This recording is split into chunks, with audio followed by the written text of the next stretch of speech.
তো এটা গেছিল হচ্ছে 2 নাম্বার পয়েন্ট। 1 নাম্বার পয়েন্ট কি ছিল?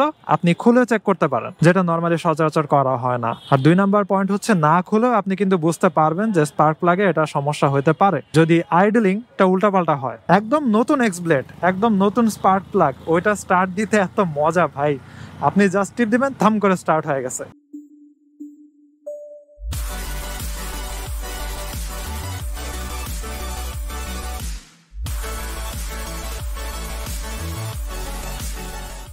এই হোয়াটসঅ্যাপ এভরিওয়ান, সবাই কেমন আছেন? আগেই সরি বলে নেই, কারণ রাতের বেলাতে ভিডিওটা করতেছি, সারাদিন বৃষ্টি হওয়ার কারণে আমি দিনের বেলা ক্যামেরাটা বেরি করতে পারি নাই। তো এখন মোটরসাইকেলে ঘুরতে বাজে রাত 10:19। এখন বৃষ্টি নাই, তাই এখন ফাইনালি আমি একটু ভিডিও করতে পারতেছি। সো এখন আমি পুরান ঢাকাতে আসছি। পুরান ঢাকার আমি শুরু করছিলাম হচ্ছে সেই বিজিবি সিনেমা হলের ওদিক থেকে, লালবাগের ওদিক থেকে। এখন চলে আসছে আমি ট্যানারি মোড়ের কাছাকাছি। তো এখন আমি যাব ধানমন্ডিতে, আমার বাসার ওদিকে। সো যেতে যেতে আমি কয়েকটা জিনিস নিয়ে আজকে আলোচনা করব। আজকের ভিডিওটা একটু এডুকেশনাল টাইপের ভিডিও হবে। আজকে আলোচনা করব যে স্পার্ক প্লাগ কিভাবে বুঝবেন যে এটা নষ্ট হয়ে গেছে অথবা এটা চেঞ্জ করা লাগবে। এটা একটা লাইফ স্প্যান থাকে, 15,000 20,000 কিলোমিটার এরকম একটা লাইফ স্প্যান থাকে। কিন্তু আমার স্পার্ক প্লাগটা কিন্তু জাস্ট 6,400 কিলোমিটারের ভিতরেই চেঞ্জ করা লাগছে। এখন জিনিসটা হচ্ছে স্পার্ক প্লাগ যে নষ্ট হয়ে গেলে তখনই চেঞ্জ করা লাগবে এমন না। যখনই আপনি দেখবেন যে স্পার্ক প্লাগের অবস্থা ভালো না, এটা আপনার মাইলেজ খাইতে পারে, তখনই চেঞ্জ করে নেওয়া অ্যাকচুয়ালি ভালো। কারণ এটা চেঞ্জ করতে আমার লাগছে 210 টাকা। তো আপনি 210 টাকা দিয়ে স্পার্ক প্লাগটা আগে আগে যদি চেঞ্জ করে ফেলেন, যদি দেখেন যে এটা মাইলেজ খাইতেছে, তাহলে আপনার অনেক টাকা আপনি সেভ করতে পারবেন।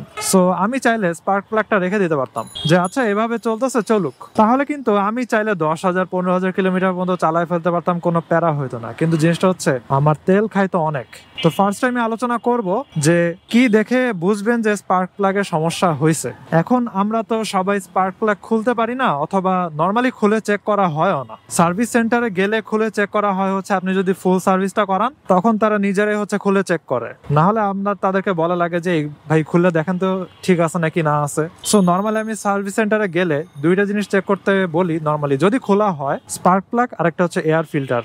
তো জিজ্ঞেস করে যে এয়ার ফিল্টারের কি অবস্থা একটু চেক করে দেন। যাই হোক, সো যদি আপনি খুলেন তখন আপনি দেখবেন যে স্পার্ক প্লাগের সামনে কার্বন টার্বন জমছে নাকি, কালো হয়েছে নাকি, অথবা রাস্ট পড়ছে নাকি, মরিচা ধরছে নাকি। যদি দেখেন যে মরিচা টরিচা ধরছে, রাস্ট পড়ছে, অথবা কালো হয়ে গেছে, কার্বন জমছে, আমার আব্বু এটাকে বলে কার্বন জমা, তখন স্পার্ক প্লাগটা চেঞ্জ করে নেওয়াই ভালো। আর কখন বুঝবেন স্পার্ক প্লাগের সমস্যা আছে, এই জিনিসটাকে বলা হয় হচ্ছে আইডলিং। সো ইরেগুলার আইডলিং এখানে কি বুঝাইতেছে, ওইটা হচ্ছে আপনি যখন মোটরসাইকেলটা মনে করেন জ্যামের মধ্যে বসে আছেন, এই যে আমি এখন দাঁড়ায় আছি জ্যামের ভিতরে, এখন মোটরসাইকেলের আরপিএমটা একটা কনস্ট্যান্ট স্পিডে স্মুথলি চলতেছে। কিন্তু এমন যদি হয় যে আমি জাস্ট জ্যামের মধ্যে দাঁড়ায় আছি, কিন্তু অটোমেটিক্যালি বাড়তেছে কমতেছে, বাড়তেছে কমতেছে। সো আমার নর্মালি 1,500 আরপিএম এ দেওয়া আইডল আরপিএমটা সেট করা, যদি মোটরসাইকেল তেমন ওয়ার্ম আপ না হয় তাহলে 1100-1200 আরপিএম এ চলে।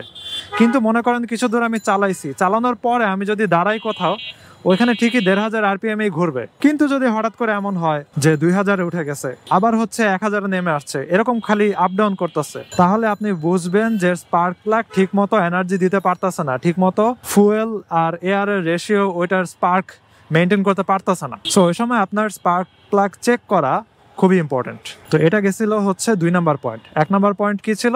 আপনি খুলে চেক করতে পারেন, যেটা নরমালি সচরাচর করা হয় না। আর 2 নাম্বার পয়েন্ট হচ্ছে না খুলেও আপনি কিন্তু বুঝতে পারবেন যে স্পার্ক প্লাগে এটা সমস্যা হতে পারে যদি আইডলিংটা উল্টাপাল্টা হয়। দেখেন সবগুলা রিক্সা ডানে যাইতেছে, ডানে গিয়ে কি করবে, ওই রাস্তার মাথায় একটা গ্যাঞ্জাম লাগাবে। আর এই রাস্তাটাতে প্রত্যেকবার ইউটার্ন নিলেই ওইসব রিক্সার খপ্পর আমার পড়া লাগে। যাই হোক, এখন আমি ইউটার্ন নিব না, চলে আসছি আমি জিগাতলার মেইন রোড, এবার স্ট্রেট চলে যাবো আমি ধানমন্ডি। আপনি যখন বাইকটার সেলফ দিবেন, ইগনিশন দিবেন, তখন দেখবেন যে আগে যেমন মনে করেন টিপ দিলে সাথে সাথে অন হয়ে যেত, এক্স ব্লেডের একটা সুবিধা আছে, একদম নতুন এক্স ব্লেড, একদম নতুন স্পার্ক প্লাগ, ওইটা স্টার্ট দিতে এত মজা ভাই। আপনি জাস্ট টিপ দিবেন, থাম করে স্টার্ট হয়ে গেছে। তবে এক্স ব্লেডের বয়স অনেকদিন হয়ে গেলে তখন টিপ দেওয়ার সাথে সাথে একটু থ্রটল দেওয়া লাগে, ওইটা কোনো সমস্যা না। কিন্তু আপনার যদি এরকম হয় যে ডেইলি আপনার খালি সকালবেলা মনে করেন বের হইতেছেন, অথবা যে কোনো জায়গাতে স্টার্ট দিতেছেন, টিপ দিলে মনে করেন নর্মালি একবারেই স্টার্ট হয়ে যায়, অথবা একবারই একটু হালকা থ্রটল দিলে স্টার্ট হয়ে যায়, কিন্তু দেখা যায় যে আপনার বারবার টিপ দিয়ে থ্রটল দিলে লাগতেছে তারপরে স্টার্ট হয়, তখন বুঝবেন যে এখানের মনে হয় স্পার্কিং এ কোনো ইস্যু হয়েছে। এটা গেল হচ্ছে থার্ড পয়েন্ট, ওটা হচ্ছে ইগনিশনের সময় কোনো ইস্যু হওয়া। এরপরে হচ্ছে ফোর্থ পয়েন্ট, যেটা হলো মাইলেজ কমে যাওয়া। আপনি যদি দেখেন হঠাৎ করে মোটরসাইকেলের যে এক্সপেক্টেড মাইলেজ দিতেছিল ওটা থেকে কমে যাইতেছে, এক্সপেক্টেড মাইলেজ পাচ্ছেন না, তখন আপনার বুঝতে হবে যে অবশ্যই এটা এটার স্পার্ক প্লাগে কোনো ইস্যু হইতে পারে, যে জিনিসটা আমার হয়েছিল অ্যাকচুয়ালি। আমার মাইলেজ হঠাৎ করে ড্রামাটিক্যালি কমে যেতেছিল, তো আমি তারপরে শিডিউল যে মেইনটেনেন্স থাকে, শিডিউল মেইনটেনেন্স করতে গেছি আমার শোরুমে। কি ব্যাপার ভাই, রিক্সা মাঝখানে দাঁড়া আছে, এখন আবার যায় ডানে। ও, সে যাত্রী পাইছে, যাত্রী পায় দেখছেন কি অবস্থা, সে রাস্তার মাঝখানে দাঁড়ায় গেছে। সাইড করে দাঁড়াও, যাত্রী তো রাস্তা পার হয়ে আসবেই রিক্সাতে ওঠার জন্য, বুঝি না কাহিনী কিছু। যাই হোক, এসব জিনিস দেখলে খালি এগুলো নিয়ে বলতে থাকবো। আমি মেইন টপিকে আসি। আপনি দেখবেন যে আপনার মাইলেজটা ড্রামাটিক্যালি কমে যেতেছে নাকি, আর কি একদম কার্ভেচার লাইনের মতো কমে যেতেছে নাকি। আমার ছিল হচ্ছে 47 নাকি 48 আমি পাইছিলাম ঈদের সময়, আর ঈদের সময় রাস্তা অ্যাকচুয়ালি খালি থাকে, এই জন্য এরকম মাইলেজ পাইতেই পারি। তো এরপরে হচ্ছে কমা শুরু করছে, কমে হচ্ছে 46 নামছিল, তারপরে হচ্ছে 44, তারপরে 42 নাকি 41 পাইছি। তো আমার লাস্টের যে মাইলেজের ভিডিওটা ছিল, আর কালকে মোস্ট প্রবাবলি কালকে অথবা তারপরের দিনেই আমি চলে যেতে পারি বাইকে তেল ঢুকাইতে, কারণ এখন 3 দাগ তেল আছে, আর 3 দাগ থাকলে তখন আমি তেল ঢুকাই নর্মালি। সো তখন দেখবো মাইলেজ কেমন আসে। আর মাইলেজটা মনে করতেছি যে কমই আসবে, কারণ এটার 80% ফুয়েলই আমার ইউজ হয়েছে স্পার্ক প্লাগটাতে যখন ইস্যু ছিল তখন, আর বাকি 20% এর মতো ফুয়েল ইউজ হয়েছে আমার ঢাকায় আসার পরে। তাই মাইলেজ কম আসলে আমি অবাক হব না। তাহলে লাস্টের পয়েন্টটা হচ্ছে, আপনার যদি মাইলেজ কম আসে তখন আপনার স্পার্ক প্লাগটাও চেক করে দেখা উচিত। তবে মাইলেজ কম আসার সাথে অনেক কিছু রিলেটেড আছে, আমি এটা নিয়ে ভিডিও বানাইছি যে কিভাবে আপনার মাইলেজ কম আসতে পারে, কেন এই জিনিসগুলা হয়। আসলে